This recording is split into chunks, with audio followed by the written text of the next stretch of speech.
You know, artificial intelligence is everywhere these days. We hear about how it writes, it creates art, it helps doctors, it even drives cars, and the conversation around it can be pretty extreme. It's either going to save humanity or, well, destroy it. But the truth is actually a lot calmer, more practical, and honestly, much more important for us to understand. So let's cut through all that noise and just explain AI simply. So what is this technology really? What is this thing that's so quietly but so quickly reshaping our world? It's a question that's surrounded by a lot of hype, a lot of confusion. Our goal here is to just get straight to the core of what it actually is. And here it is. This is the single most important idea to hold on to. If you remember just one thing from our time together, let it be this. AI is not magic. It's not conscious thought. At its very heart, it is an extremely powerful system for finding patterns in data. That's it. Okay, so let's start by building a really clear foundation. In this first part, we're going to establish a straightforward definition and, maybe more importantly, separate what AI is from all the myths that have grown up around it. So, officially, what are we talking about? Artificial intelligence is basically software built to do things that we normally associate with the human brain. Things like recognizing a friend's face in a photo, or understanding a command you speak to your phone, or translating from one language into another. And this is the fundamental distinction we have to make. Even though it can do these human-like tasks, the way it does them is completely different from how we do them. It doesn't have intentions, it doesn't have feelings, and it definitely doesn't have a genuine understanding of the world. It operates on a totally different principle than our own consciousness.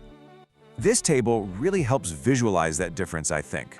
On the left, you've got us, human thinking. We understand context, we understand meaning, we do things with intention, and we experience emotions. Now look at the right side, AI thinking. It's all about finding statistical patterns, analyzing the data it's been given, and then making predictions based on those patterns.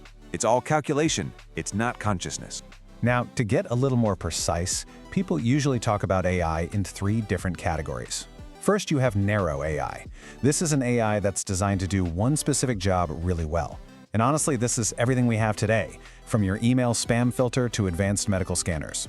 A really powerful type of this is generative AI, which can create new things, text, images, by learning patterns from huge data sets. And then finally, there's the idea of general AI. This is the theoretical machine that could think and reason just like a human. But it's really important to know, this is still firmly in the world of science fiction. It does not exist today. So if AI isn't actually thinking, how in the world does it get so good at what it does? Well, that brings us right to our next section, the actual mechanism of how AI learns from data.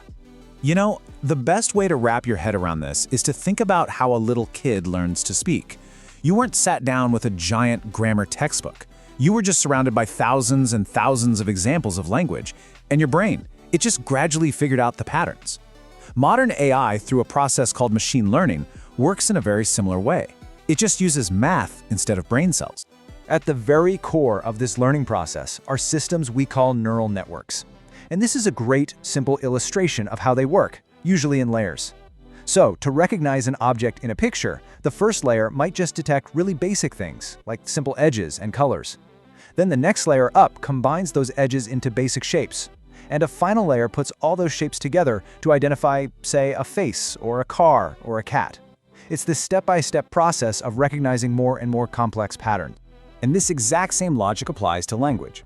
So when an AI like ChatGPT writes a sentence, it is not thinking about what it wants to say. It is performing a massive statistical calculation to predict which word is most likely to come next based on the billions of sentences it was trained on. This is exactly why it can sound so incredibly human, but it's also why it can make very strange, very confident-sounding mistakes. Okay, so understanding this core mechanism, that it's all about pattern matching and prediction, is really the key to grasping both the incredible power and the very real boundaries of the AI we have today. Let's dig into what this means for its practical capabilities. This slide lays it out perfectly. On one hand, AI is absolutely phenomenal at processing huge amounts of data to find subtle patterns that we humans would just completely miss. And it's great at generating new content based on those patterns. But what it can't do is just as important to understand. It has no common sense, it has no real ability to reason its way through a problem it's never seen before, and it has absolutely zero capacity to feel emotion or understand true meaning. And these limitations have some critical real-world consequences. For example, AIs can hallucinate, Basically, they invent facts and present them with complete confidence. Because they learn from data created by humans, they can absorb and even amplify our own biases. They often operate as a black box, meaning they can't explain how they reached a conclusion. And they can be pretty brittle. If you give them a situation that's way outside the patterns they've seen, they can fail completely. So these strengths and weaknesses, they aren't just abstract ideas. They have a direct and growing impact on our world. In this final section, let's connect AI directly to your everyday life and to the wider society. AI is already a silent partner in so many of your daily decisions.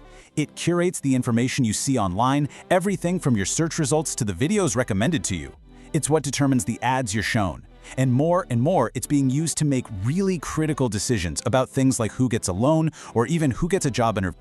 And on a bigger scale, its impact is profound. It's transforming skilled professions across the board. It presents a serious challenge when it comes to bias because flawed data can lead to unfair outcomes. It's creating brand new risks for our privacy. And of course, it's making it easier than ever to create convincing fake images, voices, and articles, which accelerates the spread of misinformation. This really brings us to our final and, I think, most important takeaway. The technology itself is just a tool. It's a very powerful pattern-matching engine, sure, but it's still a tool. It reflects our data, it reflects our values, and it reflects our decisions. So the key questions aren't just about what the machine can do, but what we, as humans, will choose to do with it. So ultimately, AI is not some future that we're just passively waiting for. It's a present that we are actively building right now. By understanding what it truly is, a tool for pattern recognition, not a thinking mind, we actually gain the power to guide its development responsibly. It's about shaping that future before these amazing but limited tools quietly end up shaping us.